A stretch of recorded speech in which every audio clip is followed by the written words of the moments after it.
Ya, namun di sisi lain pemirsa, gelaran Piala Dunia U20 pada Mei mendatang terancam batal digelar di Indonesia. Menyikapi hal tersebut, Gubernur Sumsel Herman Deru yang ditemui usai rapat paripurna DPRD Sumsel menyampaikan menyerahkan segala keputusan kepada pemerintah pusat jadi atau tidaknya gelaran Piala Dunia U20 di Indonesia.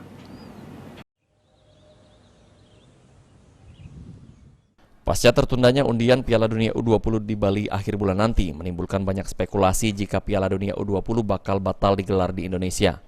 Menyikapi hal tersebut, Gubernur Sumsel Herman Deru yang ditemui usai sidang paripurna menyampaikan jika dirinya menyerahkan pada pemerintah pusat soal Piala Dunia U20. Namun demikian, menurut Herman Deru, jika nantinya GSJ resmi ditunjuk sebagai salah satu stadion penyelenggara, GSJ sudah siap. Karena secara infrastruktur, GSJ sudah siap semua. Garis besar, kalau ukurannya di infrastruktur, di fisik, maka Sumsel tidak ada masalah.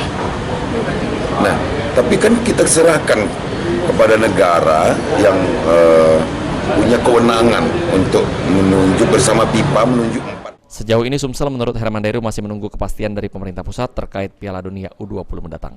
Firman Hidayat, POL TV.